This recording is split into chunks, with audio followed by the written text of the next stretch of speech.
Going to give us his annual Veteran Service Organization update. I'm not sure how to introduce you anymore, Dr. Kester, Director of Continuous Improvement for Montgomery County, or Veteran Service Organization Director, or both? Both right now. So that I'm still wearing two hats, so that's why I'm here today. I always enjoy briefing the council of our annual report. But yes, as of right now, I'm wearing both hats. So I was moved over to the mayor's office a couple weeks ago, and we are doing a search committee right now for that replacement. So hopefully here to come we'll have a name. Well, thank you for being here. You have the floor, sir. Sure, thank you. Again, I want to thank the council for the 4 years of support that I have been in this position as the Director of Veteran Services. I've worked with most of you on different projects, whether it was my initiation or your initiation of the need. But I like to give an annual report this time of year. I do it at the county commission, and then I come down here and give it at the council. So all of our numbers come from the VA around this time of year, so it's always good, the new fiscal year, new budget year, to kind of show you what we did last year in our community. So our organizational chart has stayed the same, 10 VSOs in our office. We have the largest office in the state of Tennessee, and that is 79 years of progression from a volunteer that worked part-time to now 10 full-time VSOs. All of them are certified as VSOs in our office. We have other counties that reach out to us and say, how do you do it? And I tell them it's the support of our elected officials, our county and city, and our residents, and just the number of veterans that we have that support this growth that we have. One of the biggest things that happened last year, and I'm sure you've heard me speak, you've heard seen the reports, the PACT Act of 2022. So I really encourage you, if you haven't heard of this, haven't seen this, definitely push this out to all your constituents, mainly because there is a deadline. The deadline is 9 August, and that's only for the year of back pay or date of law. These conditions will be presumptive conditions forever, but as far as the act and the date of law, anytime we can file now before August 9th, they will have benefits backdated to that date of law, which is August 9th. So the PACT Act of 2022 was burn pit exposure and all the contingents and injuries and illnesses and cancers that come from the toxic exposures that we were exposed to over in Iraq, Afghanistan. And some of the other, they've added Somalia and Kuwait and Djibouti and Uzbekistan to that list as well. So the big media was burn pit exposures. But in the PACT Act also, the Vietnam era veterans or Vietnam veterans were also awarded some benefits. The big ones were going to be Air Force and anyone that was serving in Thailand, Guam, and Cambodia. Those are supply routes for back and forth to Vietnam. So Agent Orange contingents were mainly afforded for the boots on ground veterans. Then it was awarded to the Blue Water Navy that were within 12 nautical miles. And now the PACT Act has opened that up to veterans that served in Thailand, Guam, and Cambodia, because they received aircrafts that had equipment on it, that had patients that were contaminated with the Agent Orange. So now those veterans, and specifically their surviving spouses, and that's a huge population that we find hard to reach, is surviving spouses. When a veteran passes away, a lot of time that surviving spouse says, well, there's no benefits left for me, and they kind of get out of the fold. And that's what we want to do, is want to wrap our arms around those surviving spouses and bring them back in the fold and get them that information. Because the VA will send them a letter, and once the VA sends that letter, they wash their hand of it. And they say, if you don't come and ask for it, you're not going to get it. If that spouse has moved 2 or 3 times, that letter gets returned. So the more surviving spouses we can get in our community to come back in our office and say, hey, do I qualify? Then we can reach out to that. So it's the Vietnam veterans, if they passed away from any of the Agent Orange contaminants, presumptive, and then now we have the burn pit exposures, which now covers most any cancer. When I first saw that list, I said, that's great. But then I thought about it, I'm one of those veterans as well. So we were exposed to things that we breathed in because of the things we burned, and now pretty much any cancer now can be linked to our exposure to those burn pits. So if you have a veteran, you know a veteran that has a cancer that served in any of those areas, or a surviving spouse that did not get that service-connected death, we can now come back and ask for that. So I really want to charge that to you, get that information out. One of the things that we did with the VA, 27 April, the VA was doing a rotation, was going to the major cities, major communities of veterans. They reached out to us and said, would you host one? I said, yes, by all means. They came to us in all the presentations. They said they were expecting 80 to 90 people. I said, if you come to Montgomery County, you better be prepared. And they weren't prepared. So in Veterans Hall, I put a charge out to all the organizations. I said, I want a line from Veterans Plaza or from Civic Hall all the way out to my office, and we did. That picture there, we had a line actually past my office almost to the library. So we had about 400 people. The VA was so impressed they wanted to do another one. I reached out to Mayor Pitts, and he graciously allowed us to use Wilma Rudolph Event Center. So that's going to be 10 August. And instead of doing it from 10 to 2 like the VA wanted, because we don't capture that working class veterans, I said, can we do it later in the day? So we're going to do it from 2 p.m. to 6 p.m. So any veterans that you know that might qualify, any surviving spouses that might qualify, or just want to get information, encourage them to come out. Get the flyer that we're going to have on our webpage. Please push that out. We want to fill Wilma Rudolph Event Center with veterans and surviving spouses to get that information. But again, thank you for your gracious permission to use the event center. That's what we have it here for. Memorial Day Ceremony, that's another large event that we did. Again, appreciate the support from the mayor and the council. Always have a great turnout for that. Unfortunately, last year, we had to cancel a Veterans Day Parade. It was a disappointing thing that I had to do, but it was raining. The road wasn't complete, uneven terrain and rain with little kids and instruments, not a good combination. So unfortunately, we had to cancel that event.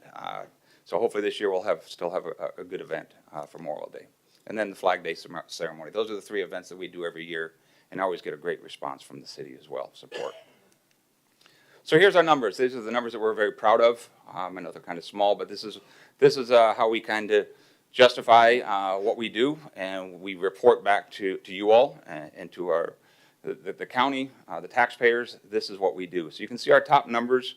When I gave that report in 2020, we were expecting 40,000 veterans just from the trend. But 2020, with the COVID, the housing market, we saw some veterans leave our county.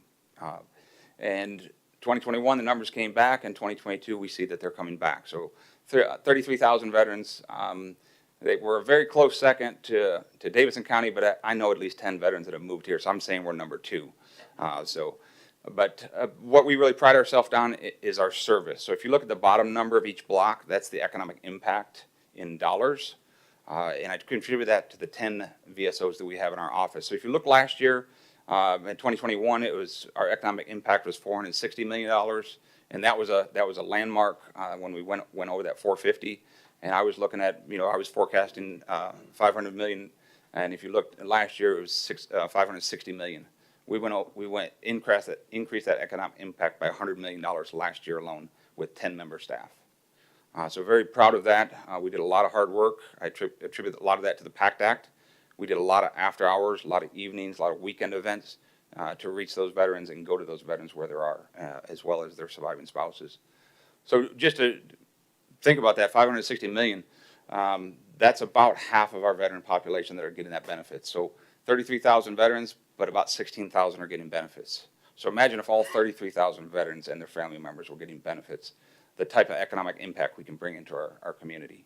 So that $560 million, that's entertainment dollars, that's housing dollars, that's educational dollars, that's small business dollars that we bring and keep into our community. So if we can compare that with Shelby and Davidson County, Shelby County, 53,000 veterans, their economic impact, now, 361 million. Over the last 4 years, that director of the VSO there in Shelby County, he reaches out to me. He was finally able to use some of my stats and was able to get a second VSO. So proud of that to assist that. He only has 2 VSOs in Shelby County. Davidson County has three VSOs, and their economic impact, same amount of veterans, their economic impact 188 million. They can't do this. They can't do outreach. They can't do PACT Act events.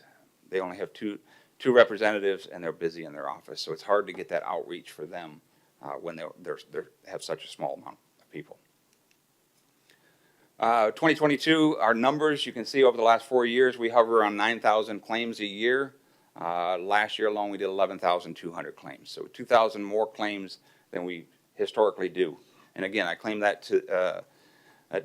to our staff, all the extra events we did and all the extra hours that we did to accommodate for the extra claims. So we're very proud of that number as well.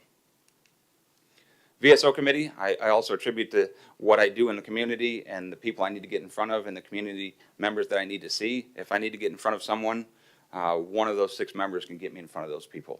I have 3 commissioners and 3 community members that are appointed by the mayor. And then, of course, the council. Anything I need from Mayor Pitts, Mrs. Pitts, of course, a very strong advocate for what we do in our Gold Star. So I really appreciate the partnership we have with you all. So I appreciate that. So any questions? This is our team. I'm very proud of the team we have. We have teams from all eras of service. So that's something we can relate to, except for Vietnam. Dave Ross retired. I just couldn't keep him anymore. But we have a great team members. And we just appreciate the partnership we have and what you do. And I really hope that you give the same support and respect that you gave me the last 4 years to the next director that comes in and takes over. Thank you, Dr. Kester. We'll push out information to the council about the August 10th event so that they can share it wide among their circle of influence. Thank you. We appreciate your support. In my new role, anything I can do to help out the city, let me know. No, don't worry. We know where to find you. Exactly. 3rd floor of the courthouse. Exactly. Thank you, Dr. Kester, very much. Next item on our agenda is the Planning Commission report. Mr. Tyndall, please, sir. We're now ready for Ordinance 3, 2022, or 2023-24. Good evening, Mayor and City Council. We do have quite a bit of cases and work in front of us tonight. Sorry, everyone in the audience. Before I begin, I do want to call out 2 things. One, I probably will not be here next Thursday, so if there are questions, please ask them tonight or reach out to me. I will be in the office next Thursday. I just will not likely be able to make the meeting next Thursday night. So call me, email me, get in touch with me, or ask tonight. 2, in your packets, we added a bit of a disclaimer on your sheets. We have started receiving a lot more information from both the public and the engineers and the applicants. You can read through that disclaimer, but basically everything below that section for each case means that we have not vetted that information. We have not checked that information for accuracy, whether it's from the public or from an engineer. If it's a zoning case and we receive a site plan, we have not reviewed that site plan in full for its compliance with either parking or access. So we just want you to know that what you see could potentially change, and that has not been checked for accuracy or validity.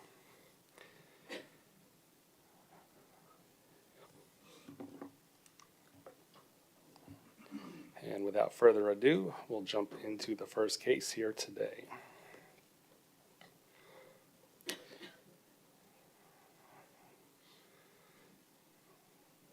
All right, this first case is Z39-2023, application of Bill Ballou, and this is 4.41 acres, and it's currently zoned ag, and they're requesting to go to R2A, or suburban residential infill. It is not an extension of R2A.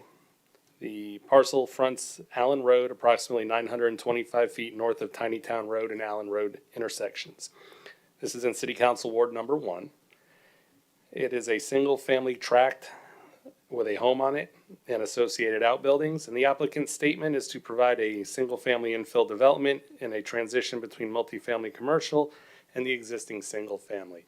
And that's what you can see here on the map. The blue to the south, the light blue was C2. It's being developed as townhouses. The C5 has not developed yet, but would be more your traditional commercial. And then you have a mix of R1 and R2 behind it in a older subdivision in that neighborhood. This is this is Allen Road with Tiny Town Road at your back, an undeveloped parcel on the right, and the parcel in question is on your left. And then this is looking in reverse back towards Tiny Town. You can see the sign on the right side there. That is the home that is currently on the property. And those are the homes to the right of the property. Comments from other departments.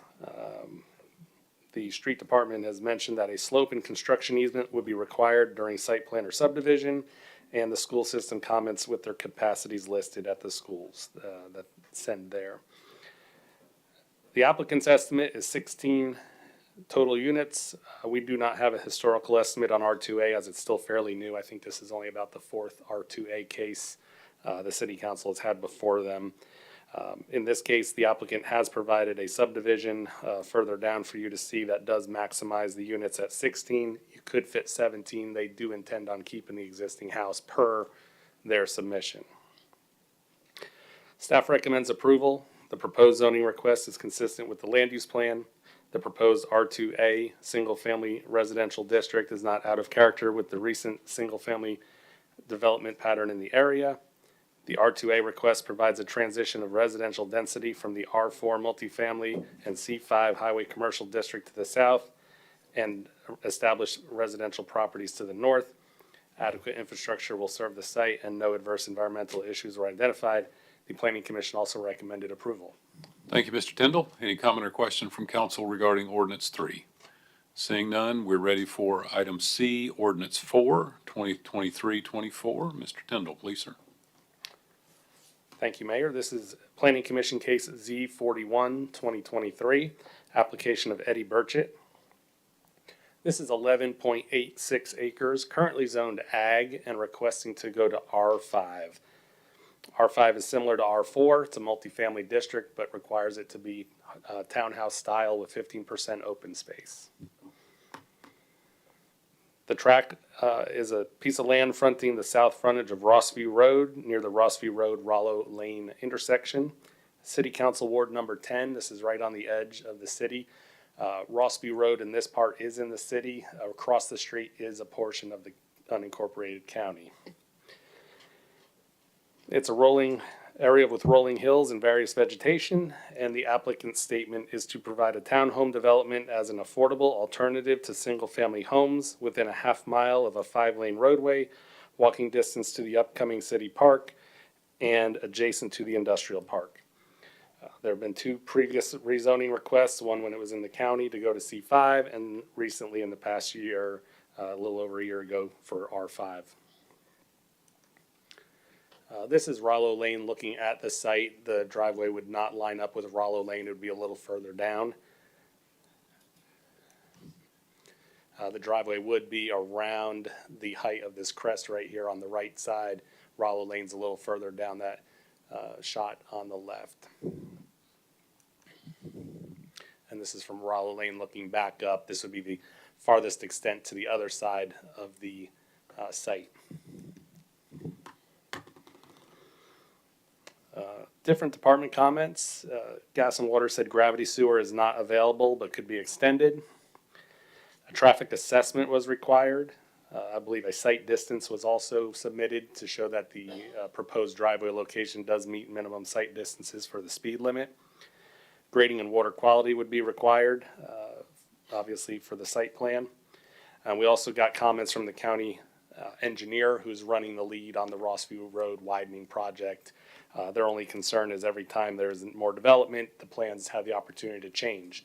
I will say that this developer has already reserved the right-of-way for any future plan that would go forward here. They've already designed it with the right-of-way in mind, should it rezone. They do not own that little blue block inside of it. That's a little C5 block owned by someone else. They also have designed their plan that should that become available, they could easily absorb that and build on that as well if it rezones. Historical estimates would be 142 units. Applicant's estimate is 95. Big change there is you've got setbacks off that little parcel I just told you, and it's a triangular lot, which makes it a little more difficult to develop.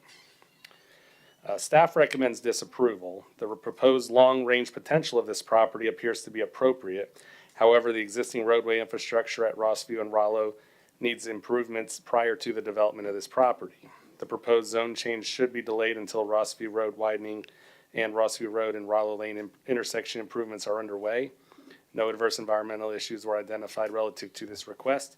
The Planning Commission recommends approval. Thank you, Mr. Tindall. Any comment or question regarding ordinance 4? Seeing none, Councilperson Reynolds, you're recognized.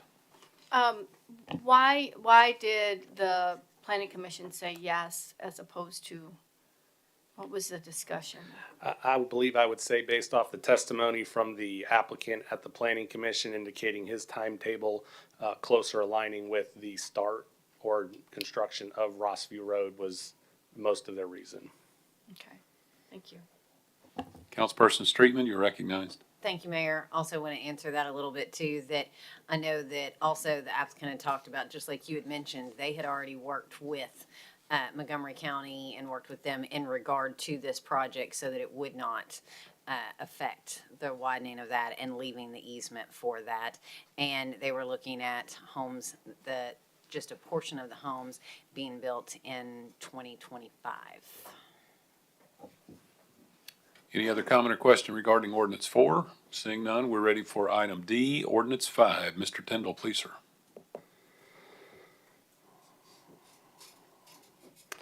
I'm getting there.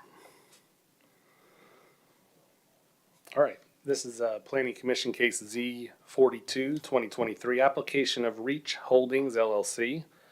This is 6.2 acres. It's a portion of a larger parcel. They are currently zoned R5 and are wishing to go to R4 and C2. It's a portion of a land, a tract off of Wilson Road, approximately 760 feet east of Wilson Road and Chase Drive intersections. This is in City Council Ward number 10. It's an open field with rolling hills. The applicant's statement is to establish a retail use with walkability to the multifamily development and extend the R4 zoning to allow for additional density and mixture of housing. Previously in 2021, this was rezoned to R5. And you can see the larger, that entire orange rectangle is the entire parcel. They're asking for that portion that's hatched to the east and to the south, with the smaller portion at the bottom, C2, and the approximately 4 acres to the east as R4. Remember, the densities of C2, R4, and R5 are all equal. It just allows in the R4 portion to build more vertical structures, and C2 allows for a mix of the commercial opportunities that the applicant's wishing. This is Wilson Road as you approach the site. They have started to grade the site recently on the left. This is Wilson Road looking in the opposite direction. And keep these photos in mind. There's a case right across the street. We use a lot of these same photos in the other one. And there's the entry to the site as they are grading it currently. And there's the area closer to Chase Drive. They've not started to grade that portion of the property yet.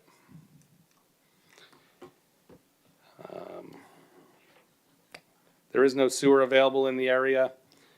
A traffic study was required, received, and approved by the street department. No other comments received, and the school system comments about their capacities listed.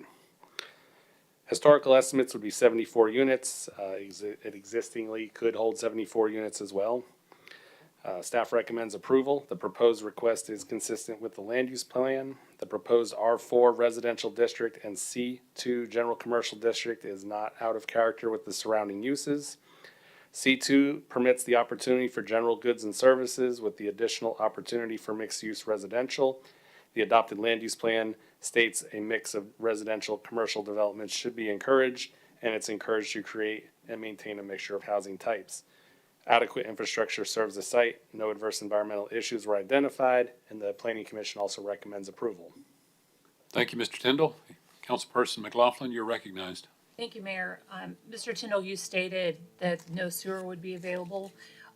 Is the developer looking at paying to hook on to the city sewer, or what will be the, Yes.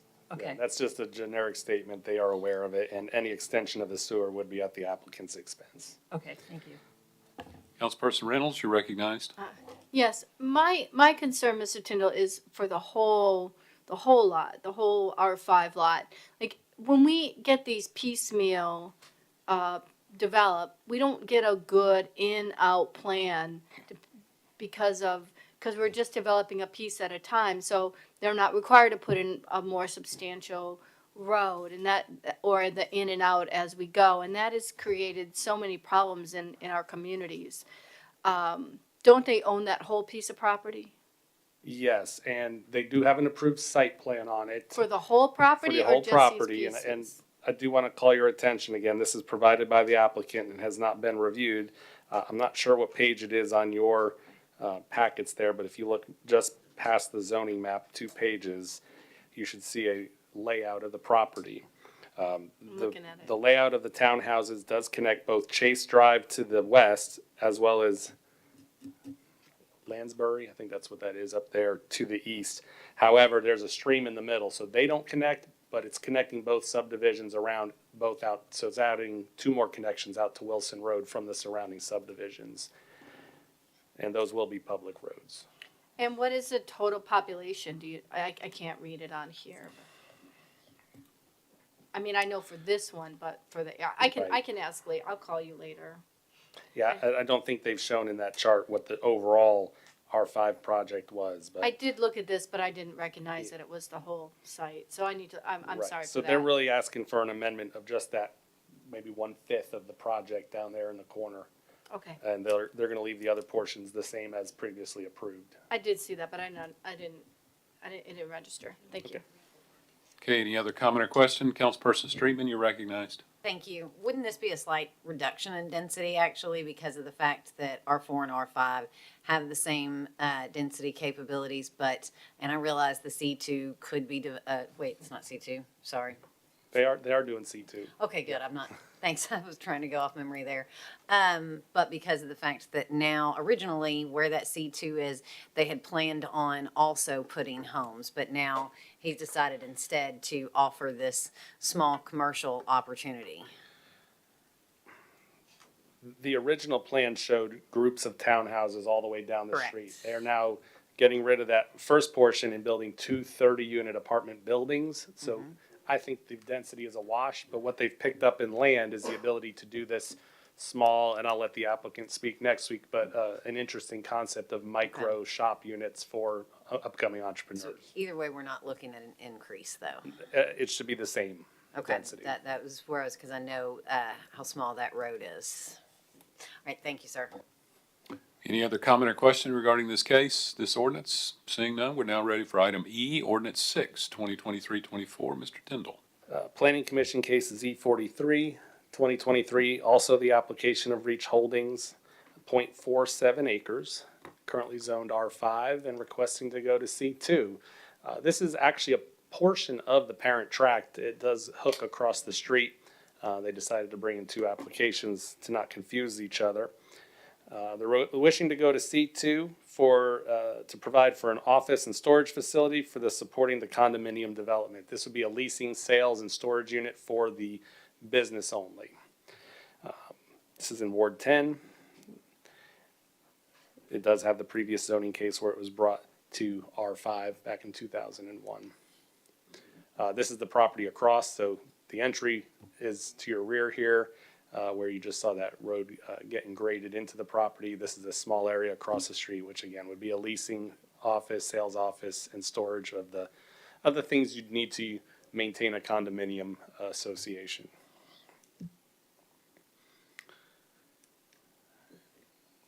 And it's there adjacent to that garage that's going up. It will require water and sewer extensions, as mentioned. A traffic assessment was required, received, and approved, and the school system comments of their schools listed. Historical estimates would be 5 units if they did put multifamily on it, but that's not the intent of the applicants at this time. Staff recommends approval. It's consistent with the land use plan.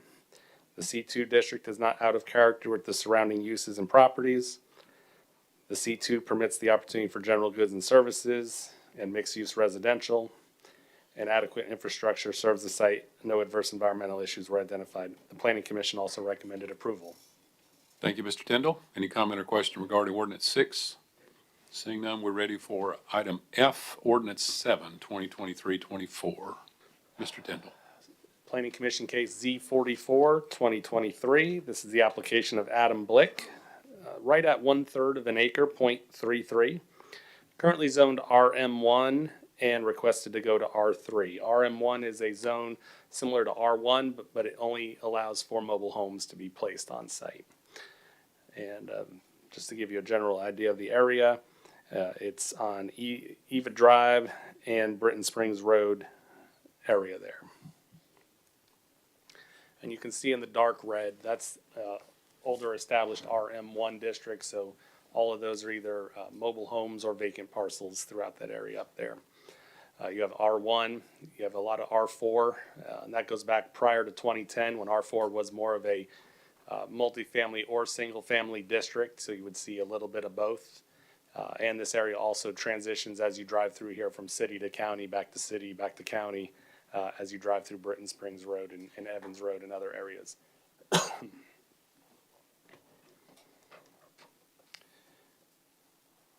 This is in Ward number 3.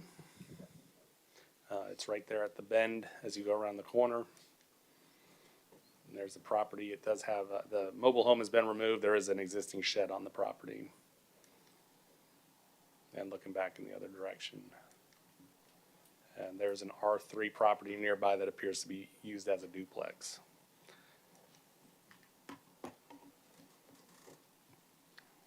No comments or concerns received from other departments. You can see the school system comments of their schools listed. Historical estimates would put this at 1 triplex. I will say also today we are bringing back the R3 amendment for you. We spoke with the applicant on this. It was said from the floor at the Planning Commission, should that amendment go through, this is one of those lots that could either be a triplex, a duplex, or 3 single-family homes. They indicated that the 3 single-family homes would be their intent here if that zone change does pass. Staff does recommend approval. The proposed request is consistent with the land use plan. The proposed R3 residential district is not out of character with the surrounding development pattern, and it is encouraged to create and maintain a mixture of housing types, and adequate infrastructure serves the site. No adverse environmental issues were identified. This commission also recommended approval. Thank you, Mr. Tindall. Any comment or question regarding ordinance 7? Seeing none, we're now ready for ordinance 8, 2023-24. Going down the street, just a couple feet. This is an application Z45 2023 from the Planning Commission, application of Jonathan and Adam Blick. This is 0.8 acres, currently zoned RM1 and requesting to go to R4. It is a single lot. It is an extension of the R4 to the west. The parcel is on the corner of Britton Springs Road and Eva Drive, Council Ward number 3. And the applicant's statement is to match the neighboring parcel on Britton Springs Road to build 2 quadplexes that would be similar to our 1960 Bats Lane development a street away. And here's Bats Lane, property on the left is the intersection with Eva Drive. I'll just jump ahead and say that the street department said the only access they would approve would be to Eva Drive, not Britton Springs Road on the curve here. There's the parcel. The mobile home has been removed.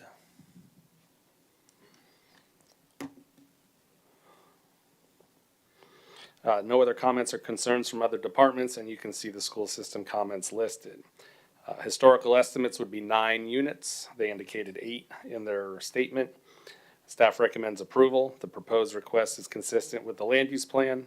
The proposed R4 multifamily district is not out of character with the surrounding development pattern, and it is encouraged to create and maintain a mixture of housing types, and adequate infrastructure serves the site, and no adverse environmental issues were identified. The Planning Commission also recommended approval. Thank you, Mr. Tindall. Any comment or question from council? Seeing none, we're now ready for item H, ordinance 9, 2023-24. Mr. Tindall, please, sir. I'm glad we got through that for opening part pretty quickly. I'll take a little bit more time here. This is a PUD, so this would be the 3rd planned unit development in the last year brought forward to this city. This is the application of VP Riverside Development, Todd Glover agent. This is 30.5 acres, currently zoned M2 and wishing to go to MXU or mixed use planned unit development. It is not an extension of that. The track is located off College Street and Hornberger Lane intersection between Red River Street and Frosty Moore Drive. I will probably refer to this as the Vulcan property from here on out tonight. And as you can see in the zoning map, as soon as you leave downtown in that area, that is all old industrial area, including a lot of the industrial uses that are still viable down off Craft Street and other portions of College Street down there. So what the applicant is proposing is a planned unit development with several different mixtures of uses. As you can obviously see in the center of this, a ballpark is the key focal point of this development, a ballpark and multi-use sports entertainment complex. To the bottom left, there's a hotel, a restaurant. Next to the ballpark and towards College Street is a mixed-use commercial and office area in the middle. And to the right, those are apartment buildings. You can see in blue here the different access points to the property. This project would require improvements to College Street, both pedestrian and vehicle improvements, a signal at Hornberger Lane and improvements there, right in, right out towards the Frosty Morn Drive entry down there, full access a little further up towards Red River Street, and then a back entrance, if you will, off Red River Street, really where it just starts to get a little narrower. Red River Street's a wider road as you go toward Craft Street. It gets narrower as you go towards College Street. In purple, you'll also see some key pedestrian access points to the ballpark, and we've been working with CTS. Don't exactly know where that location is going to be yet, but within a couple dozen feet of where we're showing that there with the applicant, CTS is going to get not just a bus stop. They've worked with them to design a pull-off, something that we don't have too many of in this city, where the bus will actually be able to get out of the lane of service and then merge back in. We think this is going to work well because with the traffic signal coming in at Hornberger, you'll get breaks in traffic so that the bus doesn't have to pull out. And as I drove by there today, and there's sort of a nice rise right around there where the bus could have some good visibility and see in both directions really well. This just shows the phasing of the development. The first phase they would develop is the multifamily, followed closely or simultaneously with phase 2, the athletic complex, and then phase 3 would be more the commercial and the hotel. Very likely this all could be done almost concurrently with the partners they have. This is an oblique colorized version. This may give you a better idea of what I was saying. The hotel's there in the blue. Red would be commercial, restaurants, and office. And then the housing in the purple brown color to the right side with the ballpark in the back. And you can see how it fits with the surrounding scale of the other development in the area. And there's, looking from another angle, the road in from College Street and then a pedestrian connection over to Austin P. Something they provided, I thought this was very helpful. This project is less than a mile of where we're sitting right now. And it shows everything in purple is a public or Austin P parking lot, some of them less than a half a mile from this location. Here you are at Red River Street and College Street. Property's obviously on the left. And we'll just take a little trip down College Street.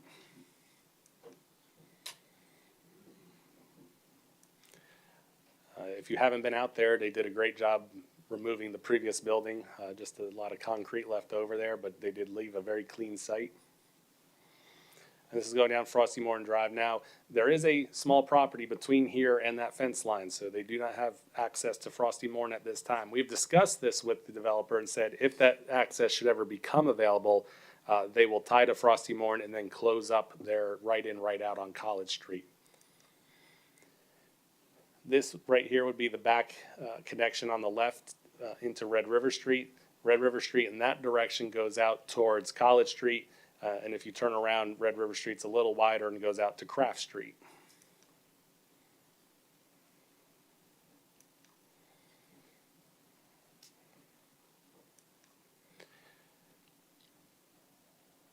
And then Red River Street coming back out towards Sampson and then eventually College Street up there.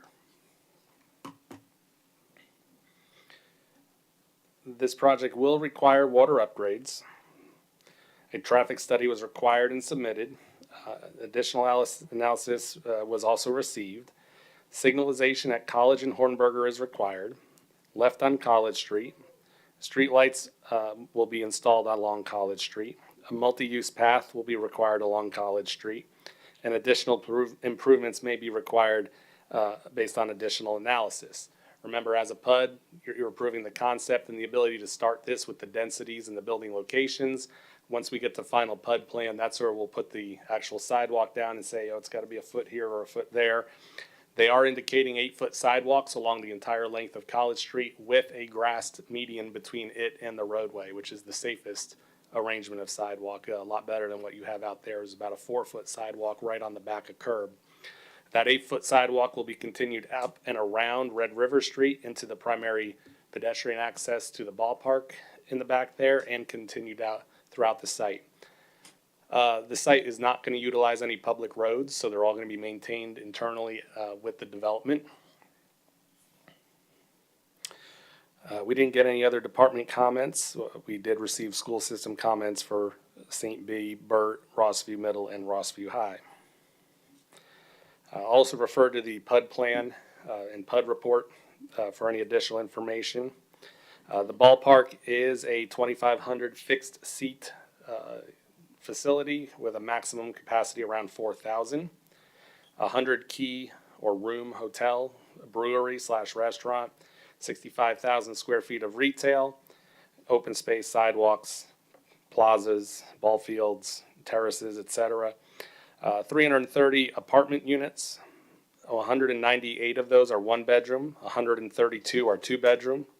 Also contains open space, a clubhouse, pool, and green area. So the density of this entire project is 11 units an acre across all 30.5 acres.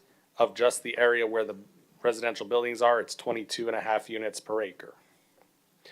It meets or exceeds the intent and minimum requirements of the PUD. It is greater than an acre. It is between 5 and 40 dwelling units per acre. It has more than an 80% mix of uses. We did receive the traffic impact study with the transit stop. They are going to have a shuttle and ride share service drop-off area.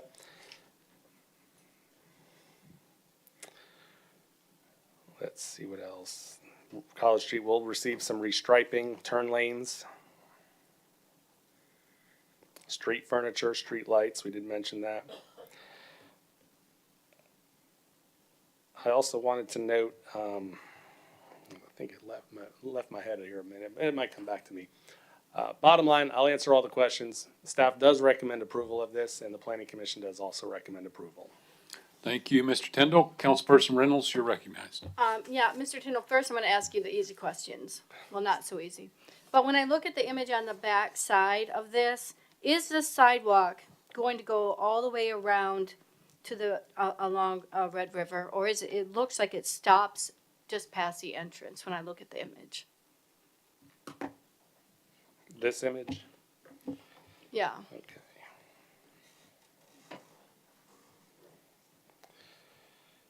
Again, this is a rendering. The sidewalk to me does continue down Red River Street all the way back towards the what they call the secondary entrance between Arctic and Hyman Street. The property then does not touch the street anymore, just beyond that. But we're going into a neighborhood that is not, that needs revitalization.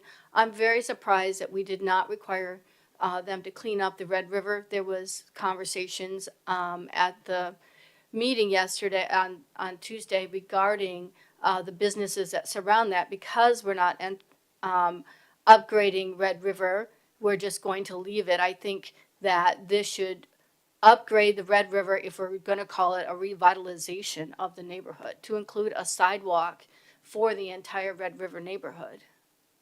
I think it's almost a snub to the Red River neighborhood that you don't fix their road too. But just so I'm clear, that I made myself clear, a sidewalk will be on the Vulcan side of the property from College to Hyman Street, Right, but not across the street. right, I'm talking along, I'm just talking, we're not upgrading Red River at all. We're just leaving the backside as is. And I think that if they're going into this neighborhood and calling it a revitalization, we should widen Red River and fix it as we go, not leave it for the taxpayers to clean up later on. That's one. The second one is, I don't hear any mention of affordable housing. I'm surprised that you're the one giving this. Can you speak to that? Point of information, Mayor. You're recognized, Councilperson Point of Streeter. order is what I meant to say. we're talking about the zoning tonight, not the TIF that is the financing that they'll be using for it. So wouldn't we need to stay focused on the zoning itself? Because the RPC doesn't have anything to do with the TIF. Yeah, we need to stick with the zoning, the PUD zoning request. Yeah, the only way I would answer that question is that we did not review this for its affordability or its amount of affordable housing. That's not part of the zoning code and wasn't submitted as part of the PUD packet to us. I just want to say, I'm going to read a statement at the end of the meeting, but the TIF was part of this, and it was part of the agreement, and the mayor campaigned on it, and we do not have a clear answer. So how can we approve a zoning if it's not clearly what's going to happen? For the record, I didn't campaign on this project. Councilperson Smith, you're recognized. Was she through? Was she through? She's done. You're up. Thank you. Mr. Tindall, thank you. You're on now. Okay. Thank you. Okay. My concern is widening of College Street. I had a meeting with Mr. Glover, Okay. and one of the partners of VP. And he said that the study, the street impact study, would only allow them to do a turning lane on College Street. It was my understanding that they were going to widen College Street with not only a turning lane, but another lane for the traffic signal that's right there on Nath and College that runs up College all the way to Wilma Rudolph Boulevard. College Street at Hornberger is already 5 lanes. It could use some additional striping, and there will be some additional pavement thrown out there, but not another lane worth. I haven't seen 5 lanes on College Street in Hornberger, right there, that corner. It It's needs a there. turning lane there, It's of got a course. turning lane Where? right at Hornberger and College Street. Okay, it needs to run all the way up College as well. Because we're gonna have a congestion right there on College Street with all the added apartments and these stores. It's already ran over or overflowing with traffic in the evening and around lunchtime. You can't get out from Poston Street to College Street. So I know you're putting a traffic light down there by Hornberger. What about trying to get out Poston to College?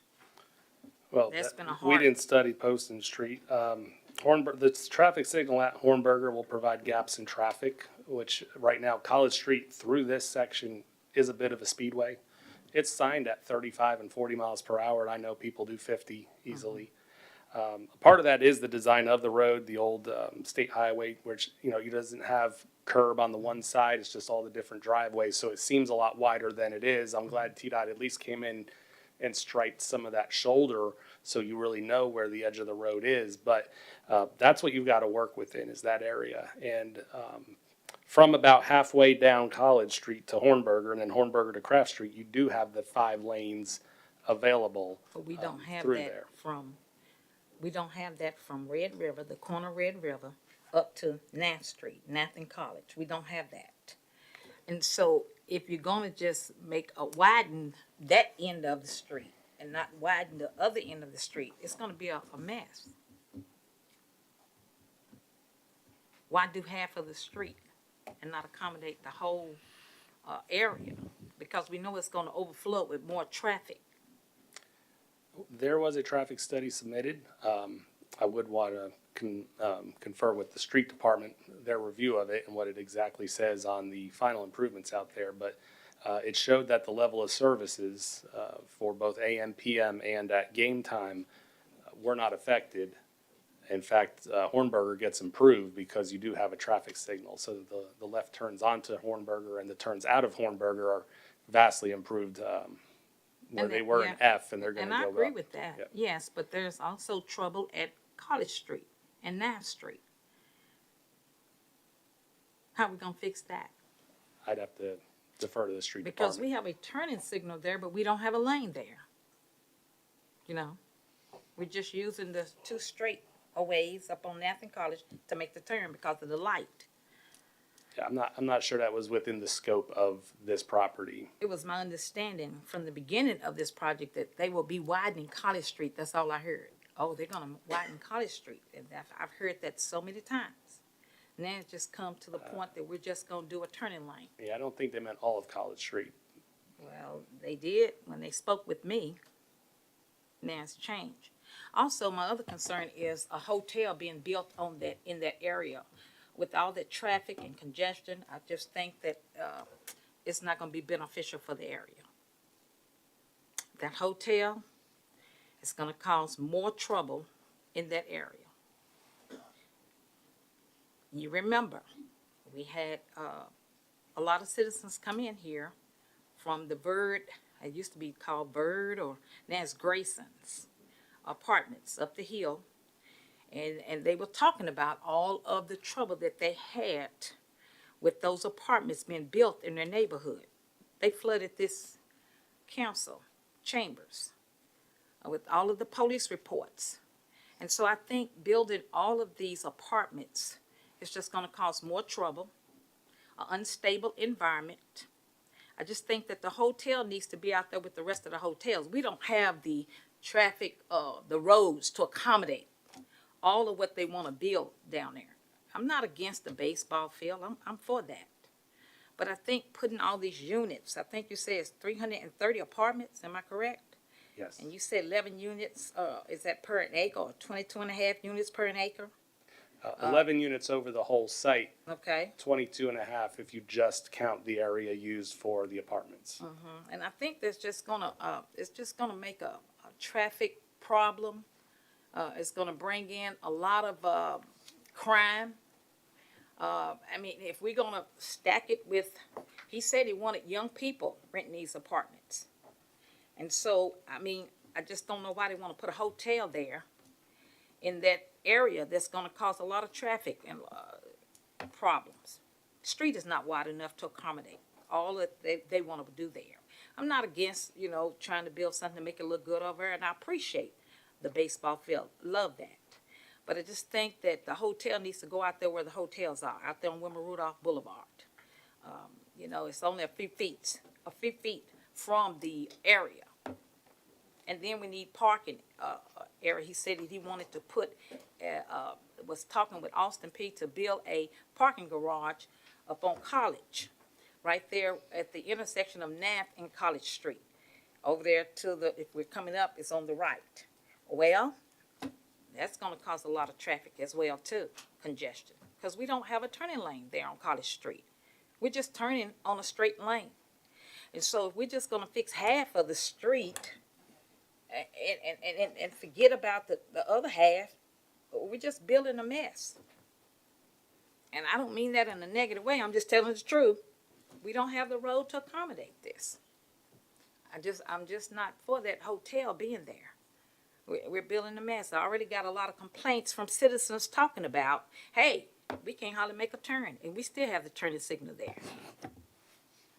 3 or 4 cars can make a turn with all that traffic in the evening and during lunchtime. I live over there, so I know. They're not lying. They're telling the truth. And so we need to think about, I know y'all approved it, but we need to think about what we're doing before we, do what we're planning to do. Thank you. Councilperson McLaughlin? Thank you, Mayor. I'm going to kind of tag on to what a previous speaker stated about the Red River Street improvements. Traffic is naturally going to come from Craft Street to College Street to access this venue. It's already a cut through right now, and the way that the road is structured from Clarksville Fasteners towards Craft Street, it's narrow. Residents on the opposite side of the street park on the street, and there's a lot of foot traffic in the neighborhood, especially walking from people who live in the neighborhood who work where I work. They walk, ride bikes. There's a lot of foot traffic there. The sidewalks will help. But if you're turning from Red River Street onto College Street at that really pointy edge, it's very difficult to have enough time to see where the traffic is coming from the Craft Street side. And I don't know if that corner or that point could be used to kind of improve that intersection there.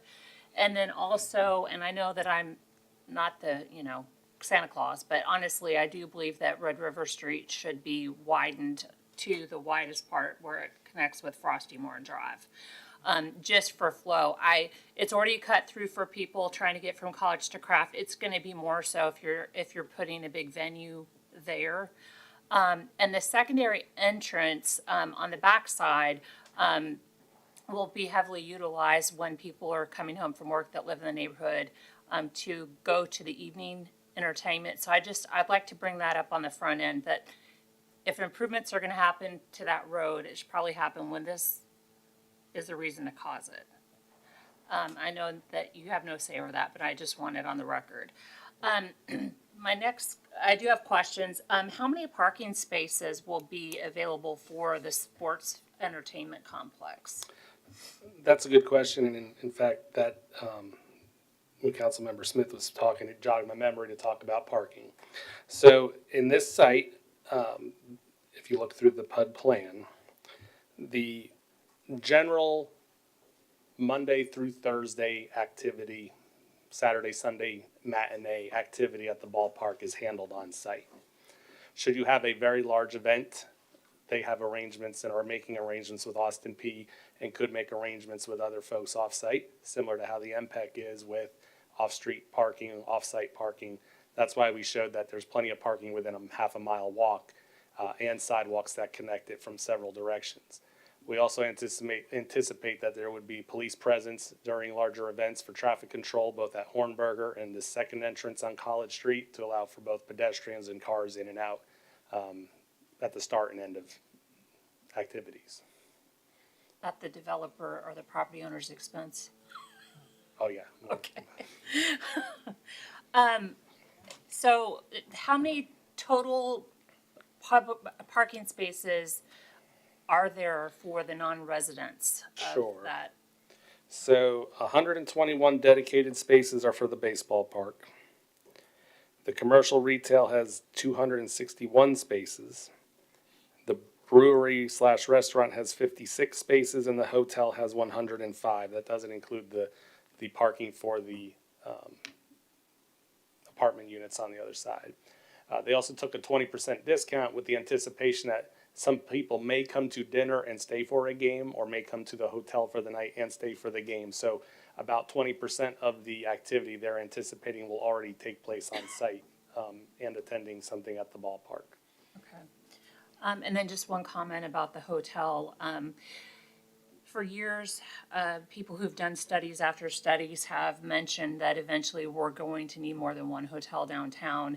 And we're encouraging walkability, and I do believe that hotel there could also service people going to events at the MPEC and other things downtown, since there would be a nice continuation of the sidewalk to get that way. But my biggest concern is definitely Red River Street, and then also, do you know if there are any plans to work with the parking authority to restrict parking on the residential streets, overflow parking from the venue to the residential streets?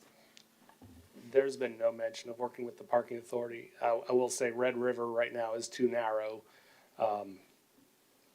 where it's adjacent to the site for on-street parking. I'm talking about on the side streets, like Sampson, Arctic, Hyman. They're all too narrow for on-street parking.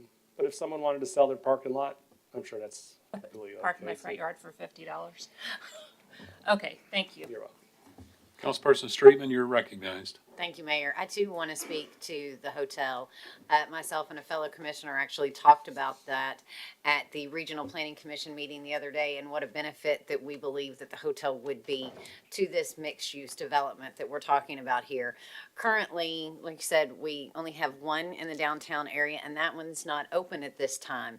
I think it would be great if we didn't have all of our out-of-town guests that are coming in to stay at hotels being based at our interstates, especially when you look at Exit 4. That's contributing to the traffic, especially if they're coming to stay and they're going to an event, whether it's at the baseball field, whether it's at the F&M Bank Arena, whether it's at Austin P for graduation, whatever it might be that they're here in town for. It would be great to be able to have them downtown instead of adding more to the traffic that we're already having on Wilma Rudolph Boulevard.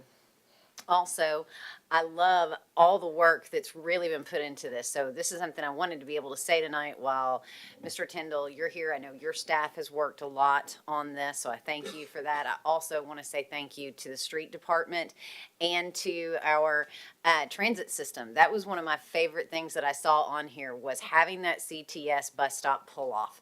I think that's so beneficial to be able to have that there. Again, going back to you've got the hotel there. If they want, they don't have to get out and drive and leave. They can jump on the bus to go somewhere in our downtown area. We've got a lot of local businesses in our downtown areas where out in some of the other, you've got more of your franchises. I think this is great for, our locally owned businesses to be able to have that benefit. Also, I think that's beneficial for people that live in the area, for them to be able to attend events. They're not having to get in their car. They're not having to worry about the parking. They can go right there to the CTS bus pull off. It's a great way for our buses to be able to be utilized more. I asked the question to ensure that that sidewalk would continue all the way in so that it's very easy for them to get off that bus, go to the event, jump back on the bus, be able to either go home or go to wherever they may have parked, that type of thing. So I really like this entire plan. I love the fact that we have the mixed use commercial on there as well. So we mentioned, restaurant, brewery, different things that are going to be available. You could actually have the opportunity to truly live, work, and play right here within this plan unit development and not have to even leave the area, because you could either work at the ball field, you could work at the hotel, you could work at one of the commercial facilities that are located there, live in the multifamily, play by going to the restaurant, going to the ball field. There's so much that you can do right there. So I think this is going to be hugely beneficial.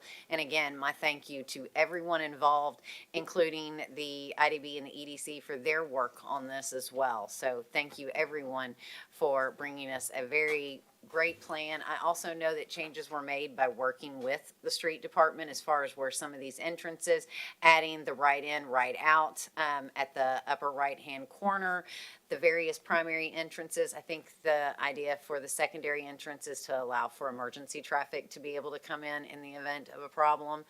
I think there's just been a lot of detailed thought put into this, and I appreciate that and look forward to us being able to have this in our community. Councilperson Allen, you're recognized. Hey, Mr. Tyndall. I just have a few questions, and this is an informal session, so I should be able to ask my questions. So if I get a point of order, I'm a point of order back. Did we not discuss, did you guys discuss while you were planning this, affordable housing that we have said in the TIF will be in this area? Point of order. I can ask questions. Hang on a minute. I can ask questions. Was that in the discussion? This is an informal meeting. Point of order. Point of order. Hang on a minute. Is the TIF on the agenda? The TIF is not on the The agenda. Mr. affordable Tyndall, housing is a part of this area. Councilperson Allen has asked Mr. Tyndall a question. Mr. Tyndall, please answer, and then let's get back to the rat killing, please. Affordable housing, from the Planning Commission's review of this, was not taken into account. We also did not have a say in the TIF creation or the development and discussion of the TIF district. So it has not been talked about in the planning that everybody seems to have been in. No, in our opinion, these could all be luxury. These all could be affordable units. I would not know from this plan. This is a site plan. And who would I talk to get those answers? The person that's coming next week? I believe that the TIF is an agreement between the city, the county, and the EDC. So the person that's coming for the public hearing next week, that person is the people that I can ask those questions to if affordable housing was discussed? I think you could probably talk to the developer in between now and next week, or next week if they're here. And I suspect they'll be here to talk about the plan, but We can get you Mr. Glover's contact information. Thank you very much. No further questions. Councilperson Redd, you're recognized. Thank you, Mayor. And I'll have plenty to say about the debate, whether or not we should vote on this next Thursday, but I do just have a question, I guess, in general. Other than the TIF, how much is the city putting into this with the private companies? It's all private company and the TIF is the only thing? TIF is the only public money. Great. Second statement I only got to make about the zoning request is usually, unless I'm wrong, I think baseball's usually played at night or on the weekends, and that would be something I don't think would be as much as a problem on traffic, because most people, of course, it could be a makeup game, but I don't think the traffic would play as big a role. And like I said, next Thursday, I'll have a lot to say about this. Thank you. Councilperson Smith, you're recognized. Thank you, Mayor. I have a lot of concerns about this. You know, people can say a lot of things who don't live in your neighborhood. They've never lived over there. They don't know anything about the area. And they always want to say something about, oh, this is a good thing. Oh, I want to thank you for this. But they don't live over there. So they'll just speak based on no experience, not living in the community, just saying what they want to say and hear themselves talk. Okay? I live in that neighborhood. And all my life, so many years. I get so tired of people want to butter up to people because they want to look good, they want to feel good, but this is my community. And I take a stand for these people that live over there. Some council people don't live over there and don't care. So what I said is this, and I will repeat that. Yeah, let's be careful. Don't personalize I it, please. didn't call no names, I know. Mayor. Didn't call no names. All right. Okay? If the shoe fit, wear it. But I am going to say this. As I said, why fix half of the road and don't fix all of the road to take care of the traffic congestion over there? Why are we just going to fix Hornberger? Yeah, there's complaints about Hornberger. Many complaints. There's complaints been going on for years about College and Nash Street. How can we see to fix one side of the road and not the other side? It doesn't make sense to me. And then, as I said, a hotel don't need to be there because there's going to be more traffic, more crime. I'm sure we're going to have many complaints. The police going to be working hard because when they see cars parked there from out of town, what do you think they're going to do? Break in cars, bust out windows. This has happened. I mean, we live in reality here. And so I think that we need to widen the streets. And it's just my opinion. I live over there. Half of the people don't care about the poor neighborhoods. They only care about the rich. And I'm just going to be real about it. I get sick of people talking about, and I think this is so good. I think this is so thank you. Thank you. Yeah. Thank you for what? Making a mess in the poor neighborhood? We get this all the time. And so I say we need to widen the streets. We need to fix the whole street, not half of the street. I speak for these people that live in this area. We got some people on the council just want to be, you know what I mean. I'm going to leave it alone. They know. I get sick of it. I'm just being real. Let's fix the whole street. Let's don't set our neighborhood, my neighborhood, up for failure or for more crime.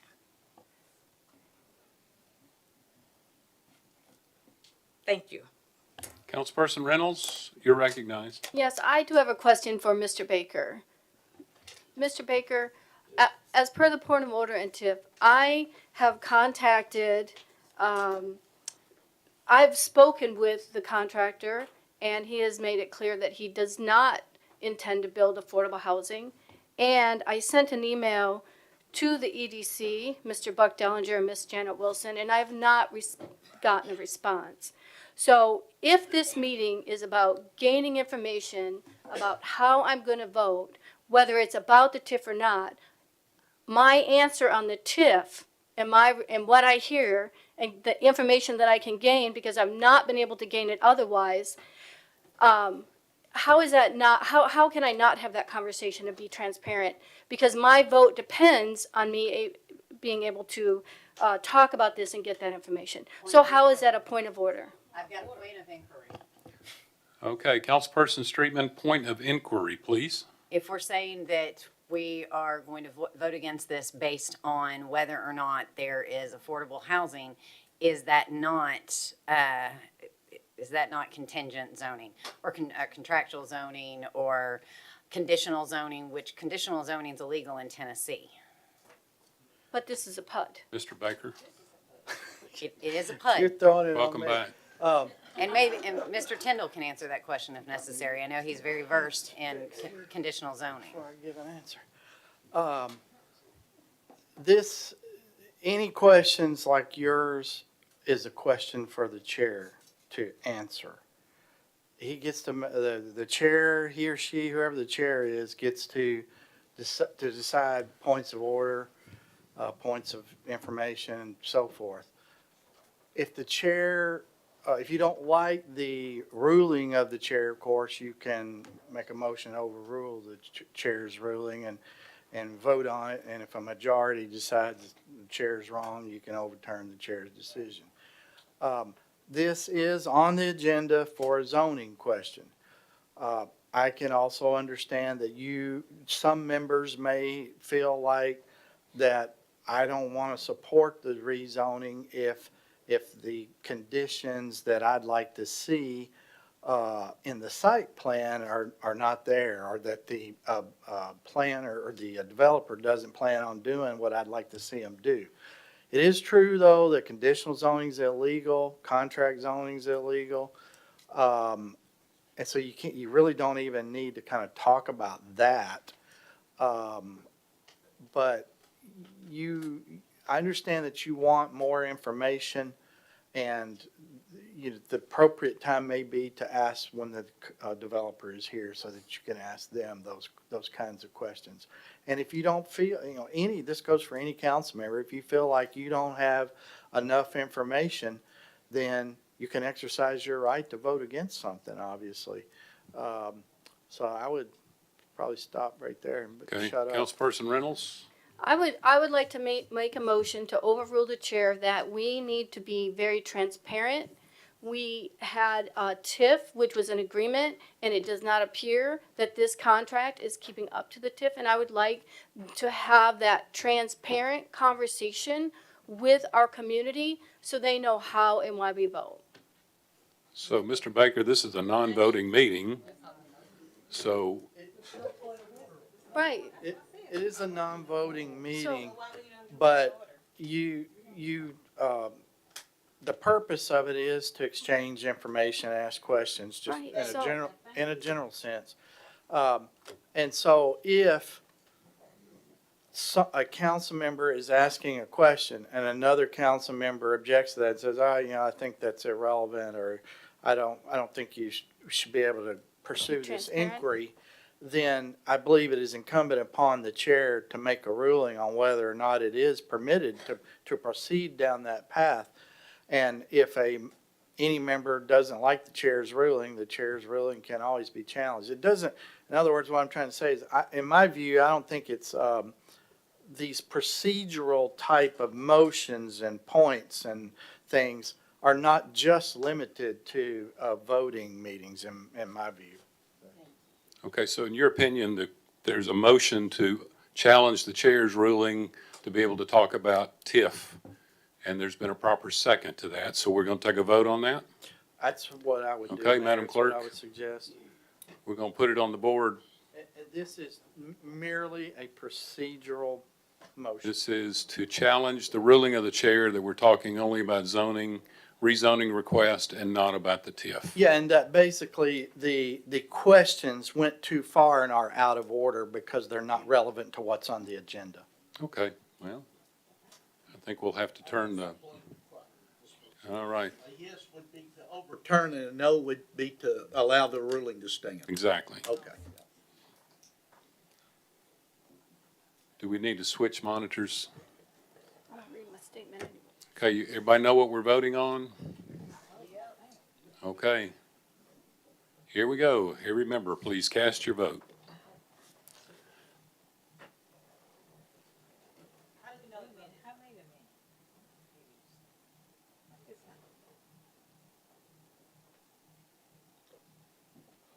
Okay, a yes is to overturn the decision of the chair, and a no is to sustain. And it looks like the ayes have it, so we're going to be talking about TIF here. Okay, Councilperson Reynolds, you still have the floor. Thank you. And thank you, Councilperson Alan, for always standing up and being transparent and ensuring that our voices are heard. I'm grateful for that. So because I'm upset, I'm gonna read this, just so I don't get off topic. Commissioner Leverett and I have worked together to include affordable housing and projects financed by our taxpayers. Commissioner Leverett led the way with the proposal to include 5% of units built using TIF dollars at 518 Madison Street, which is approximately 3 units to our 57. Based on her initial proposal and the size of the Vulcan project, I initially requested 15 units, 15% of the units at 80% income level set by HUD, which means they would have to rent them for approximately $1,315 this year to a family of 3. We worked with EDC to compromise to 10%. Creating affordable housing is a moral obligation. It is only a small step in addressing our growing community of unhoused residents, as well as increasing the availability of housing for the members of our community that are paying the taxes that you are utilizing to build this and increase density. The city of Clarksville has built about 20 homes in the last 2 years for low-income residents, despite historical amounts of federal money. When Commissioner Leverett and I met with the staff at EDC, we were very clear that we would vote for the TIF if it included affordable housing, since the builders were being subsidized by taxpayers. The mayor mentioned it a few times of the 10% as we're moving forward and addressing our unhoused and our unaffordable housing. The wording that was allowed to have them remove it and create this TIF was actually put in by the staff at the EDC. I challenged this when I met with them in May of 2022, but I was told, trust me, it'll be okay. This is standard language. We do it all the time. I did send a note, as I said earlier, yesterday for clarification regarding my concerns to the EDC. I have not heard anything.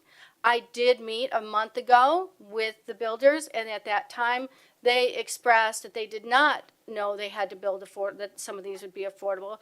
And it was at a meeting with Miss Janet Wilson. There was a conversation that they would talk about that later, and I did not follow up. I thought that things would be worked out since we had been very clear of our expectations. I feel extremely betrayed and misled by people I thought shared the same vision and respect for our residents, that not only did the paragraph allow EDC to not build affordable housing, but they also chose to apply it regardless of the intent of the city and elected officials, city and county elected officials. I've met with Ms. Wilson at least 2 times in the last 3 months regarding the fact that I did not even appreciate the hotel and baseball field due to the overall decrease in the number of units. I even sat at the table and calculated that I was only getting 32 units for the PUD. There was many opportunities for them to be transparent and have that conversation, but they did not. It was not until the RPC meeting and then a follow-up meeting between Commissioner Leverett and the builders did we learn that there would be no affordable housing in this community. And for people who talk about how great and the taxpayer dollars and how they're trickled down, I'd like to say that voodoo economics of trickle-down economy is fake and has failed the residents of our nation in the past 50 years. Trickle-down doesn't work because lower taxes on the wealthy does not create more employment, consumer spending, or regained revenue. Income inequality has reached its highest point in 50 years, and money keeps accumulating at the top. If you review various reports, the average results from the United States is that the top 20% of our population in the U.S. earn 52% of our income.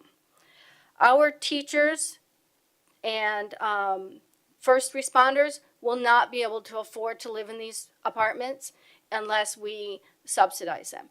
No one working, very few people working at this site will be able to live, work, and play. It is not affordable. When they say the taxes paid will support our community, creating affordable housing, parks, green spaces are exactly what the majority of our residents want us to do with their taxpayer dollars. Use it equitably for all.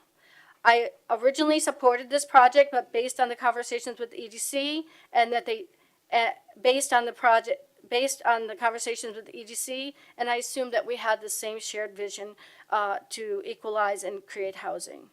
I'd also like to remind you that this is a PUD. If we do want to have a road and we do want to have Red River improved, this is a PUD and this is part of the PUD. We can ask them to do that and defer it and not approve this until it meets our expectations. That is why we do a PUD instead of just a regular zoning. That's all I have. I ask Counsel. you to vote no. Councilperson McLaughlin, you are recognized. Thank you, Mayor. Would you please reach out to Buck Dellinger and ask him to get in touch with all of us? I would imagine your phone will be ringing tomorrow. Okay, thank you. You're welcome. Councilperson Allen, you're recognized. Okay, so I have a question, since I can ask it now. How is it, and this might be for Mr. Baker, how is it that we can sign and say that this is what we're putting into a TIF, and then the developer decide not to do it and still get TIF funds? How does that work? So when we signed the TIF, when we decided to vote on a TIF and we approved it, that piece with affordable housing was in there. How is it that the developer can decide, which he can do what he wants to do with his property? I think the baseball field and all that stuff is a great thing. But how is it that he can still get approved for the TIF without that affordable housing piece if it's in the TIF that we signed off as the council? How does that work? Well,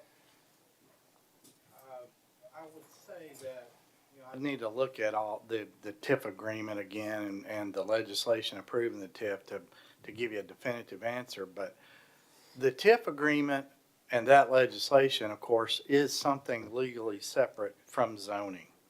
Those are two separate things. Right. And so if it might not even be legally proper for you to link the two. And I'd really prefer you not to really say that's why you're voting it down.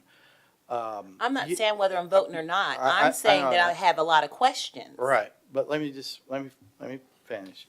So when someone makes an application for zoning, you should decide whether to approve it or not based on the requirements and the definitions and the policy statements contained in the zoning code.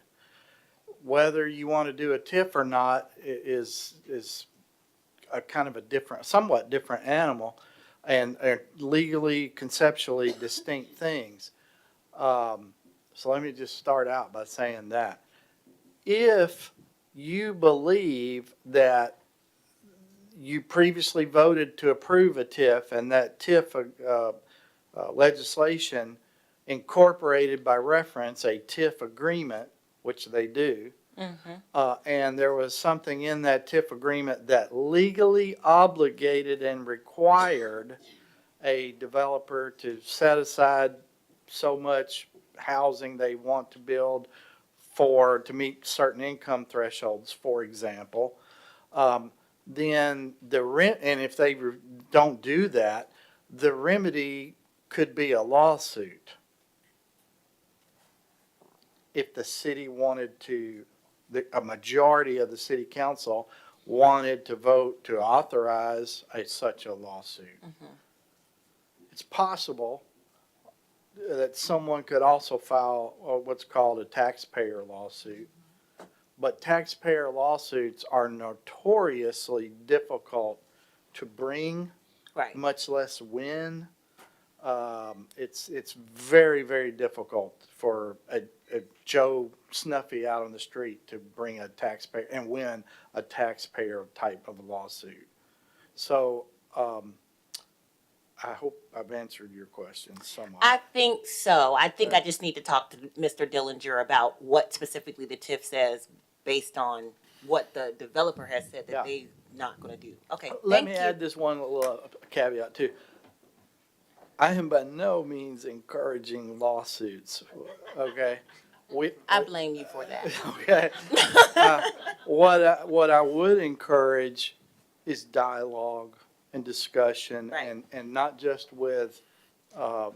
Dellinger and Ms. Wilson, and the RPC, but with the developer. Thank you. I don't have any other questions. Okay. We'll sidebar here. Yeah, that's true too. Mr. Tindall? So, what I just spoke to Mr. Baker about was, at this point, we are all under the impression that this will use TIF money. However, should a developer or a different developer decide to build this, they may not use TIF money. And Right. if they don't, then that agreement that you believe is there would not apply. So that's where, as the planning commission, we don't look at it for the financing side. That's between the EDC, you, and the developer, not us involved in that. So I think that's why we're bringing forward a approval of this, and we don't want to really cloud the two issues. Right, and I don't either. So that's why I wanted to clarify the difference. Like, they could build this beautiful thing. I think it's amazing. And not use TIF money at all. But what do we have to say when it comes down to it? Because we did all sign an agreement to say there will be affordable housing. But if he's not going to use affordable housing, then this conversation is a moot point.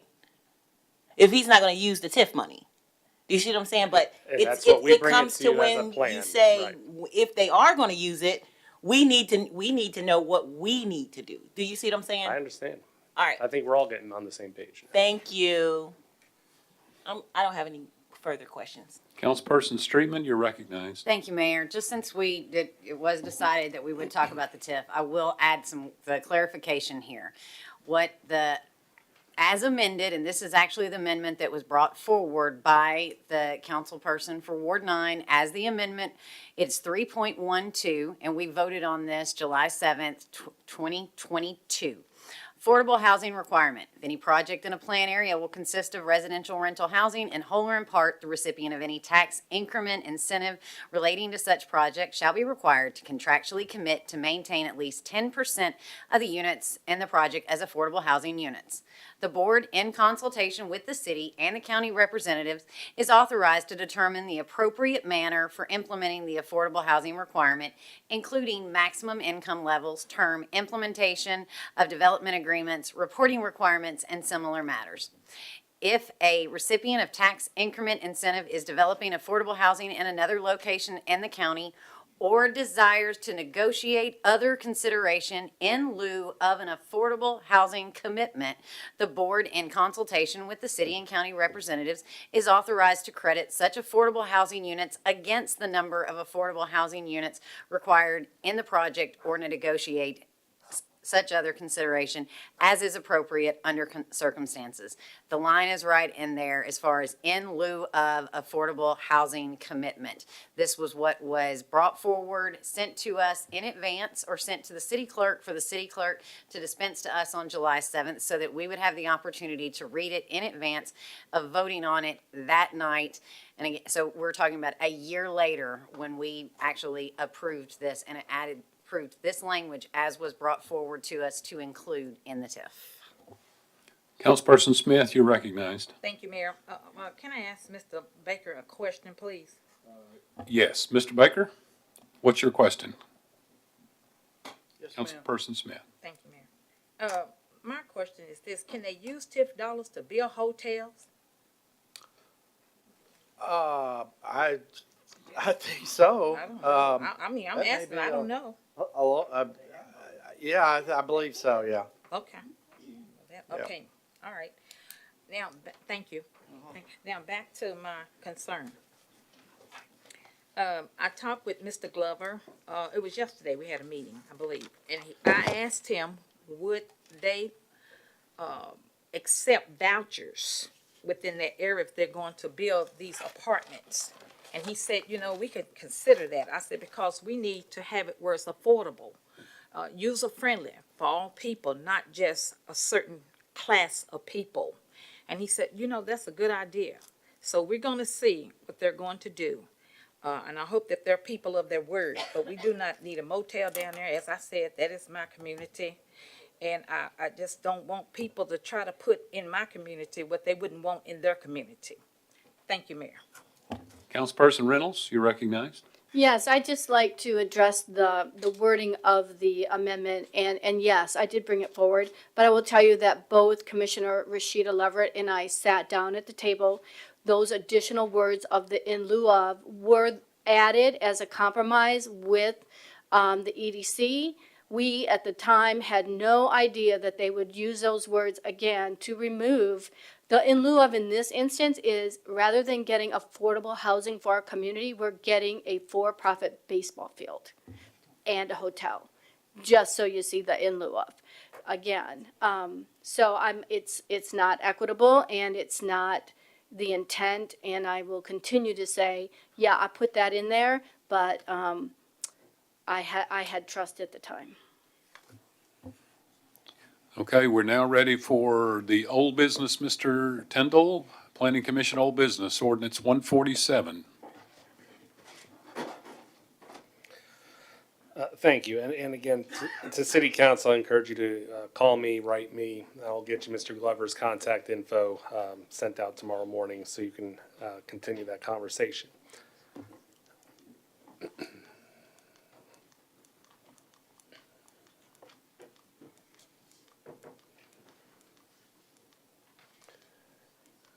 All right. Last month, the Planning Commission brought forward what we called Z01 2023.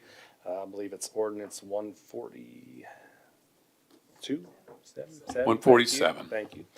That was subsequently heard, public hearing, and during the voting session last month, an amendment was made from the floor to add note 7 to the ordinance under R2D and R3, which reads, sidewalks or curbing along street frontages may be required at the discretion of the Clarksville Street Department. The staff, along with the RPC, met with the code department again this last month. We had a meeting to go over those changes. We agreed that those changes were just fine. We added note 7 to the R2D and the R3. Two other things that were brought up during that night, but not necessarily made as motions, but more information purposes, was to move the section that says a site plan for a 3-family dwelling will be submitted to the Planning Commission out of the column on table 4.3. And instead, we put that under the uses under condition for 2 and 3 family. That's probably the more appropriate place for that. There was also discussion that night about the grandfathering term and the time there. And in the past, the language under 2 and 3 family would have read last month, any 2-family dwelling that was legally permitted in an R3 or R4 district prior to, and I believe it was November 1, 2010, may be replaced or enlarged. We've now extended that to October 1, 2023. And we're also recommending an effective date of this ordinance of October 1, 2023. That would allow, even if it gets second reading in September, it will allow anyone who is affected by this to still have 3.5 weeks to make any final changes and adjust to this ordinance before it goes in effect on October 1, which again then would be the new grandfathering date for duplexes in R3.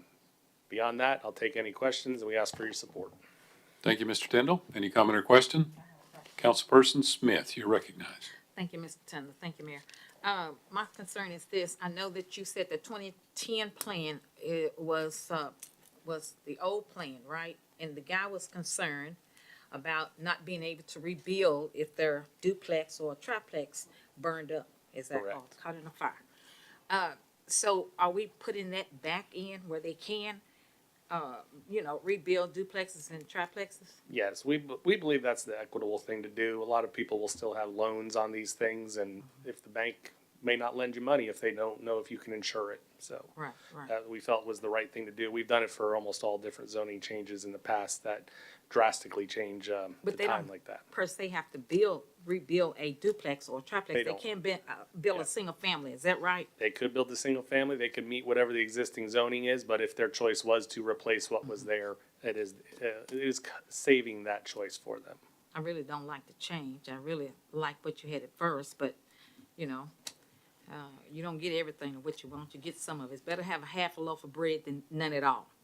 So, I'm really not for this, but, I like what you had at first, where they have to rebuild a house, if they have to rebuild, because we are asking for single-family homes in that area. And we know that they're supposed to build on the edges, and that's per the plan. But we have already been taken over by gentrification in most of the area with these duplexes and triplexes. And half of them do not even take care of their land. And we know that. But, thank you. Any other comment or question? Seeing none, Mr. Tindall? That concludes our report. All right, thank you very much. Councilperson Smith, did you want to be recognized again? Okay, that's all right. You did it again. All right, we're ready for the consent agenda, Madam Clerk. All items in this portion of the agenda are considered to be routine and non-controversial by the council and may be approved by one motion. However, a member of the council may request that an item be removed for separate consideration under the appropriate committee report. Ordinance 141, 2022-23, second reading, an ordinance to amend the official code of the city of Clarksville pertaining to purchasing and adopting the Tennessee Department of Transportation approved local version of the TDOT consultant selection policy for state or federally funded construction and improvement projects.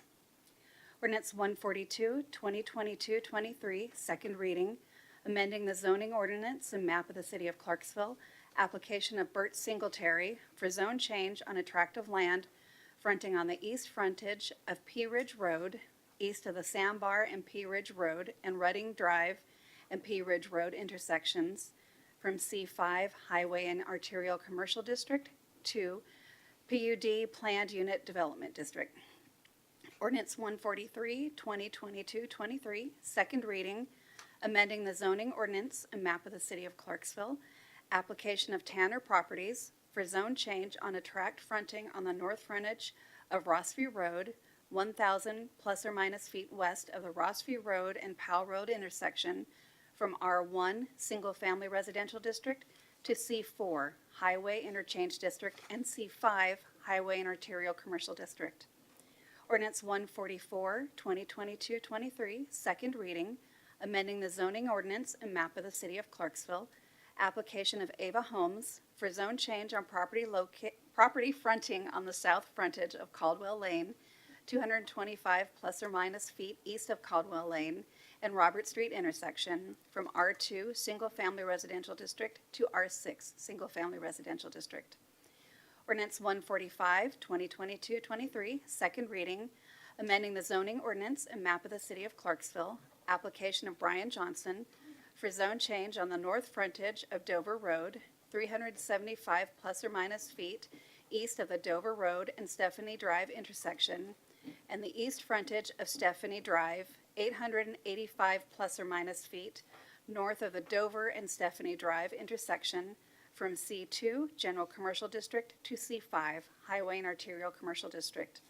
Ordinance 146, 2022-23, second reading, an ordinance amending the official code of the city of Clarksville, Title 3, Animals, Chapter 1, Animal Control, Section 3-109, keeping of cattle, horses, sheep, goats, swine, or poultry in residential areas relative to keeping chickens, and adoption of minutes from July 6, 2023.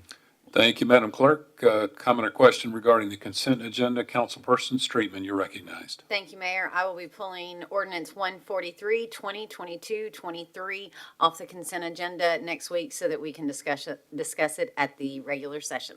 Thank you. Councilperson Marquis on the consent agenda. Yes, thank you, Mayor. So I will be pulling item F, ordinance 146, 2223, and bringing an amendment. No, not that same monster.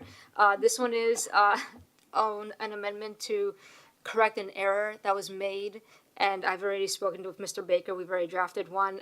There was wording that was left out that is currently in our city code, and because it was left out, we are potentially deleting that line. So my amendment is to put that line back in.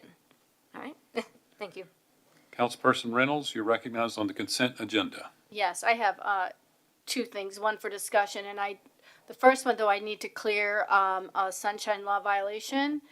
Ordinance 143, 2022-23. I accidentally hit reply all when I was responding to a constituent regarding my intent to vote, how I was planning to vote, and that I appreciated her letter and I agreed with her concerns. So I will just, does that clear me, Mr. Baker? Mr. Baker. It was a reply all by mistake. who were you were replying to a constituent, but was there at least one other council member in the listing? Oh, it went to everybody? Yes. Okay. And what was the substance? It was just as you said, that you were gonna be for or against, or what? I said, she addressed her concerns, and I wrote back and said, I respect your concerns, and I plan to vote no. Yeah, I think that satisfies it. Okay, That's cured. thank you. So, the second one, since Mr. Tyndall will not be here next week, I wanted to talk about, again, the PUD, or number B, ordinance 142, 2022, 2023, on P Ridge. I've met with several residents to address their concerns. I had voted yes for it, and we met to discuss their concerns. And a couple of things that, and I want to bring up their concerns for the public to know. The residents were concerned for the wording of the PUD is not sufficient to ensure occupancy does not occur prior to signalization. Mr. Tyndall, I did share this with you. Can I ask that you come up and I ask a couple questions? You can't, but I can, Mr. Tyndall. You have a question, Councilperson Reynolds.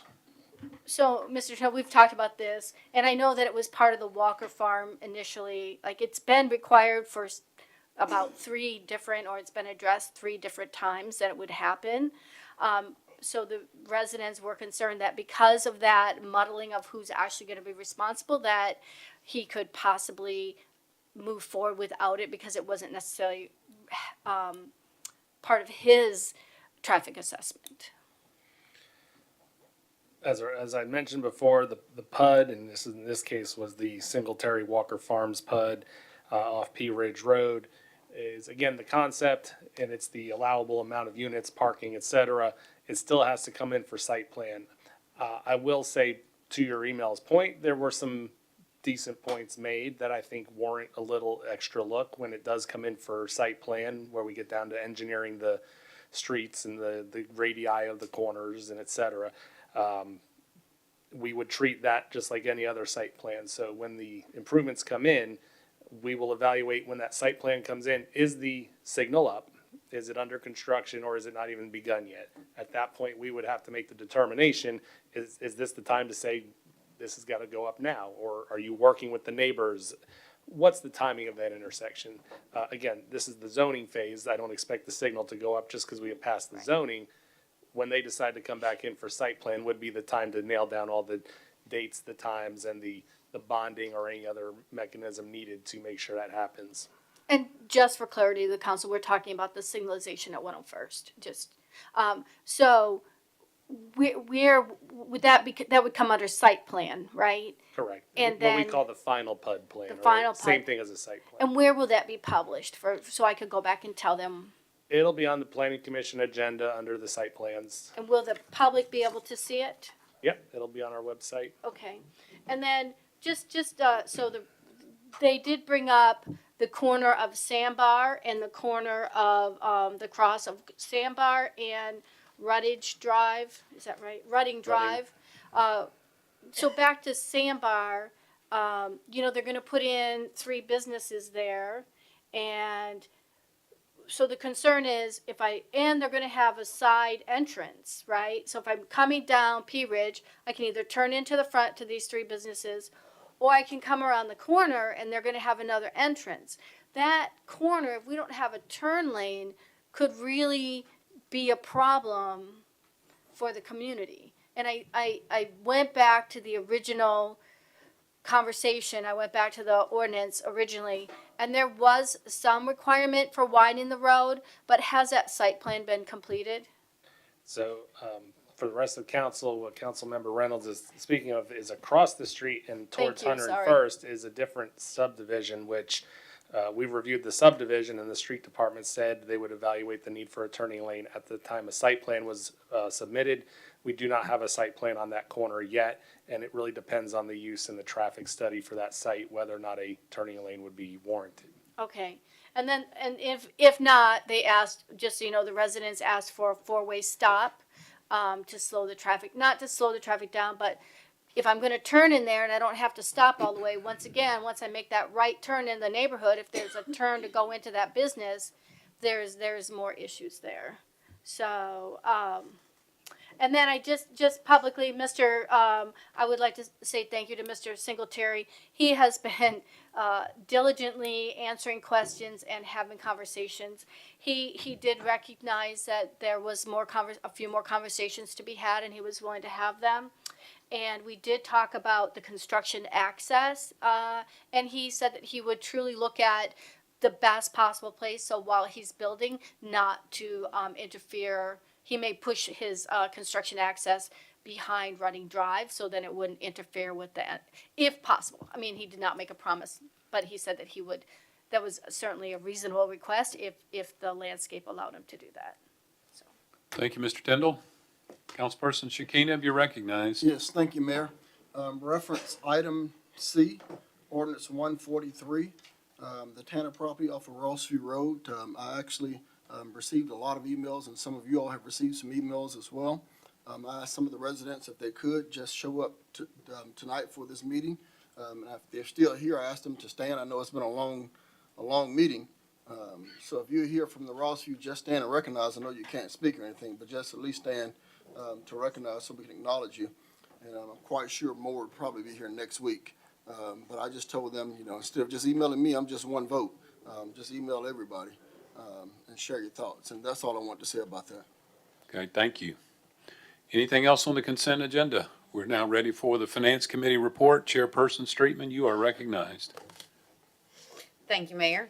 Ordinance 01, 2023-24, first reading, an ordinance authorizing the city to purchase a portion of property owned by Hillbell Baptist Church located near Madison Street to the city of Clarksville, Tennessee for the purpose of constructing, improving, operating, and maintaining a city fire station and for ingress and egress from the same. I'm sorry, go ahead.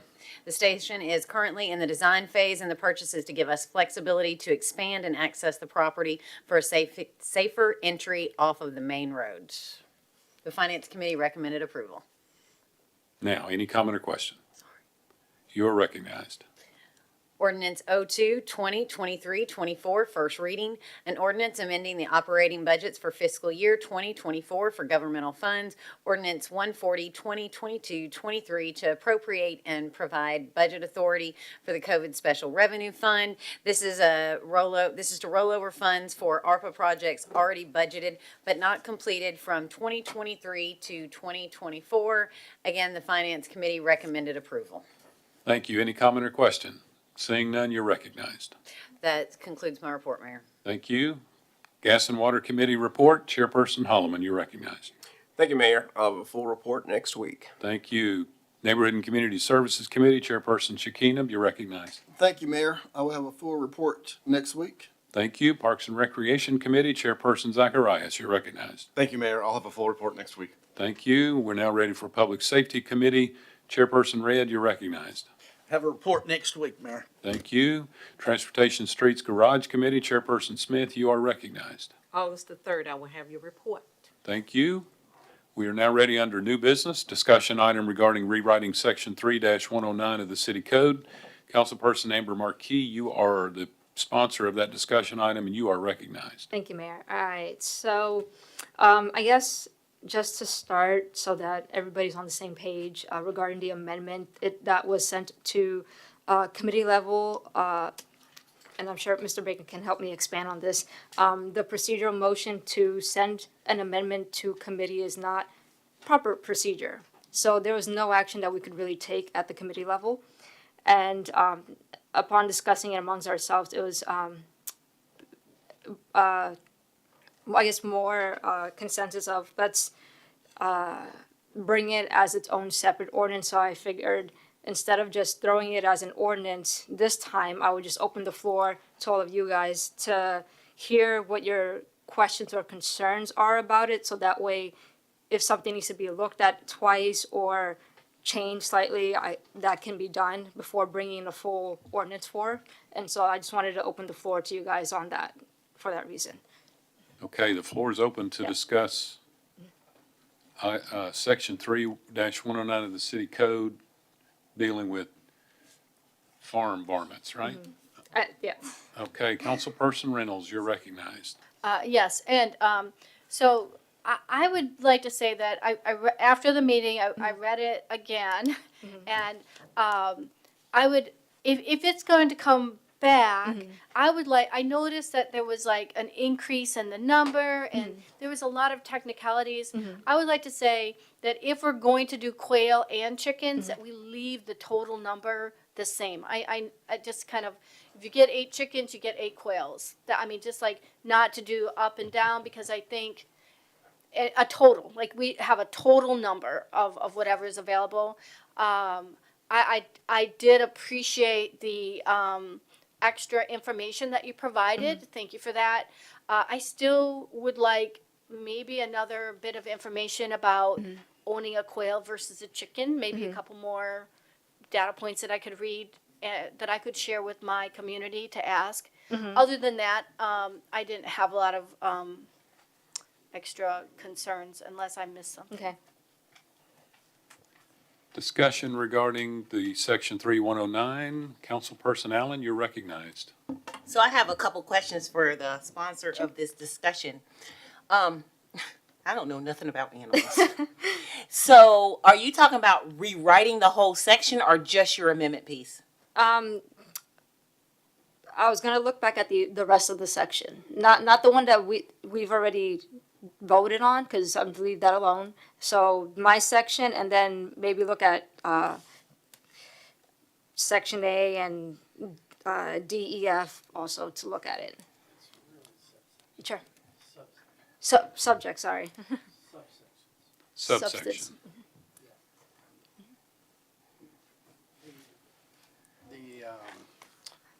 The animal ordinance is a single section, I believe. Right.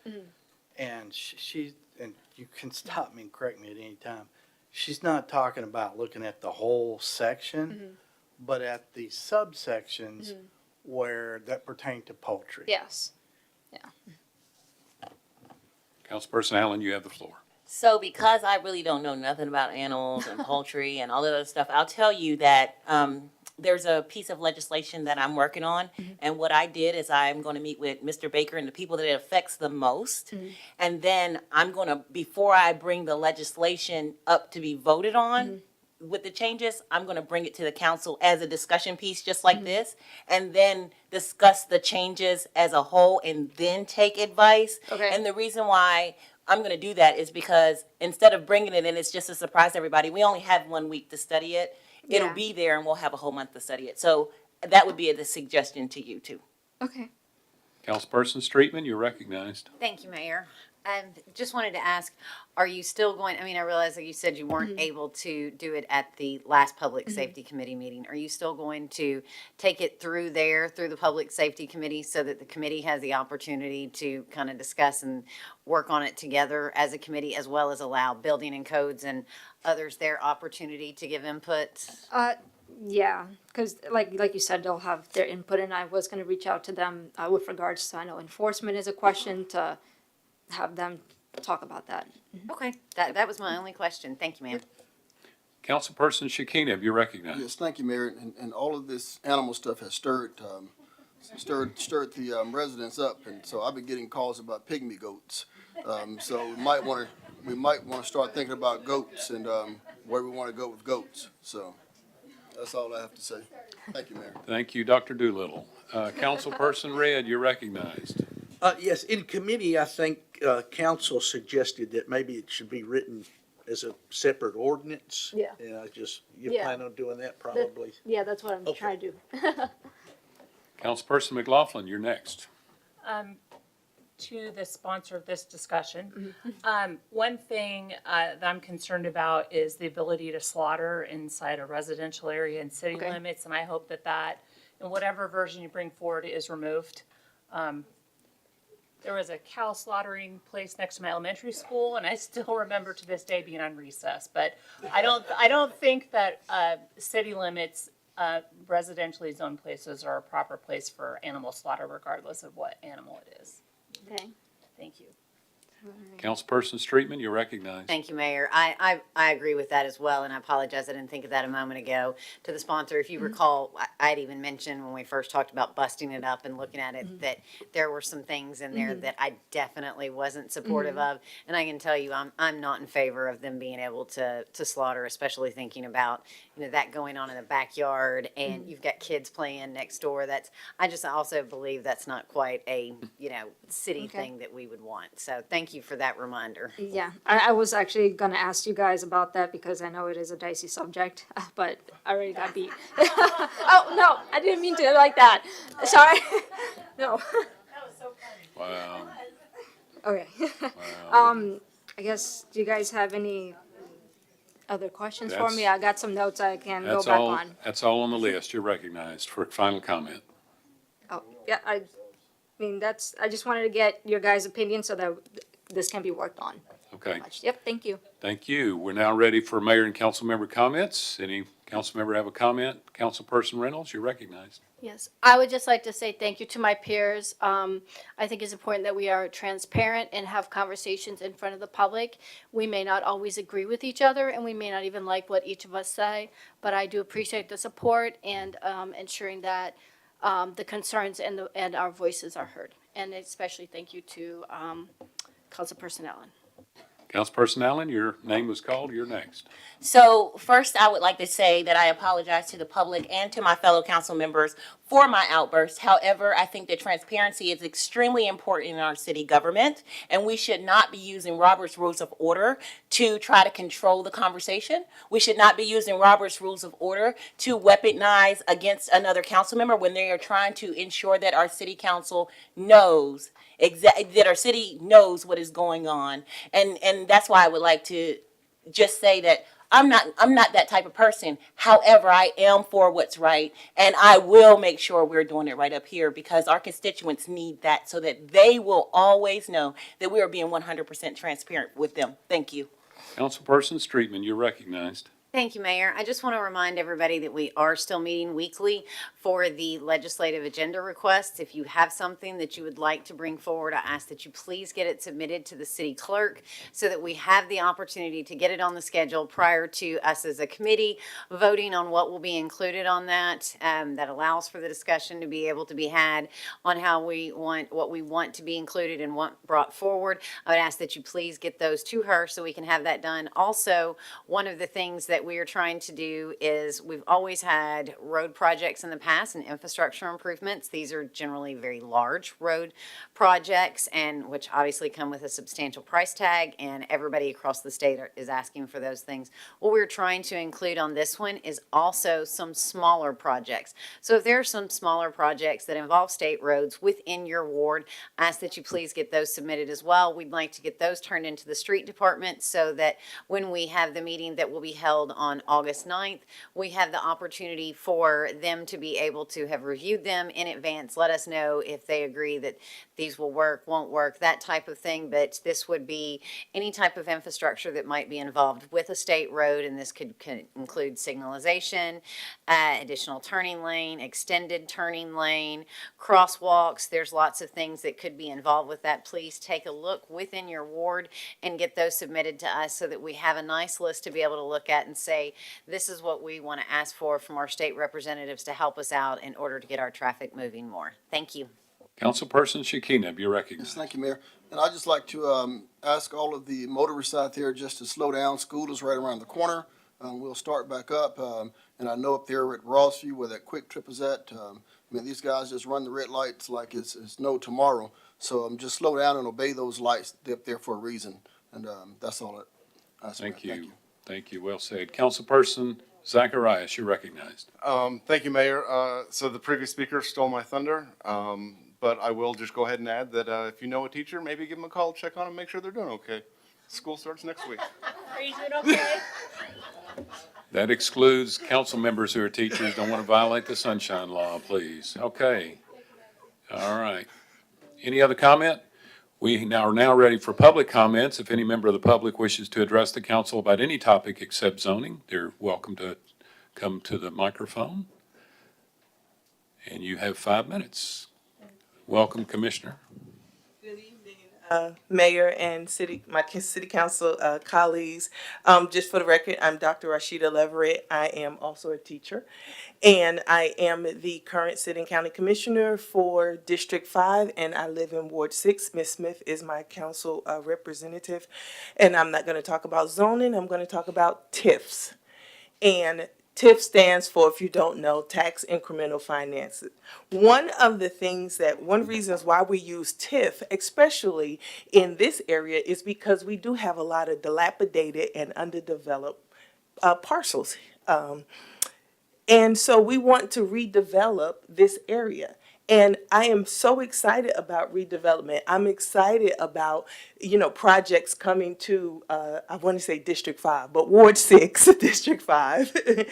However, we also have a responsibility to include what we would like to see in our communities in those TIFs, which is why Councilperson Reynolds and I worked together to make sure that included in the TIF was a section about affordable housing.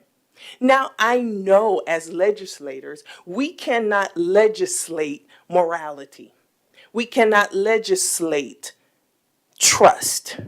We cannot legislate betrayal. And I'm not one that always wants to be in my feelings, but after many meetings with the EDC and the IDB, I think that's exactly what happened. There was a loophole put in the provisions where the developer don't have to build affordable housing. And that is what we asked for. And so I need for us, if we can, to at this point next week, if you will please just be a public servant and not a politician. I need for us to consider the who in public and affordable housing. Now, I understand when we put those two words together, affordable housing, many people think with images. And so when we say affordable housing, the first thing we think of is a woman with 8.5 kids. All right. And we think of the super, super poor. All right. We think of kids who are going to write crayons all over someone's house and tear it up. That's not the who that Councilperson Reynolds and I was thinking about when we decided to put this provision in. We were thinking about our teachers. We were thinking about our social workers. We were thinking about our firefighters and having an opportunity for them to live well in a mixed use, mixed income piece of property. And even if you have someone who has a lower income and a higher income, rising tides lift all boats. And you have an opportunity for everybody to live well equally at the same time. We get to put what's in TIFs. And so I'm asking you to go back and look at the language of the TIF and ask the EDC to change the provisions. Ask the IEDB to do it again, to change the wording in there, because I feel we were bamboozled, and I don't usually go off my feelings. We're asking for 10%. That's a tithe. The other 90%, the developers, the landowners, and everyone else still get to live well. 10%. So if you have 30 apartments, we're asking for 3? And that's an issue? 3 apartments? For affordable housing, for 3 families to be lifted up economically, socially, mentally. And so I'm asking you to please go back. Now, I know what's probably going to happen this week. You all are going to get invitations to meetings. You all are going to get a whole bunch of emails. And I'm going to ask you again, when you get into those meetings this week, do not be a politician. Please be a public servant. And please think about the tithe, the 10%, or the 3 apartments we're asking.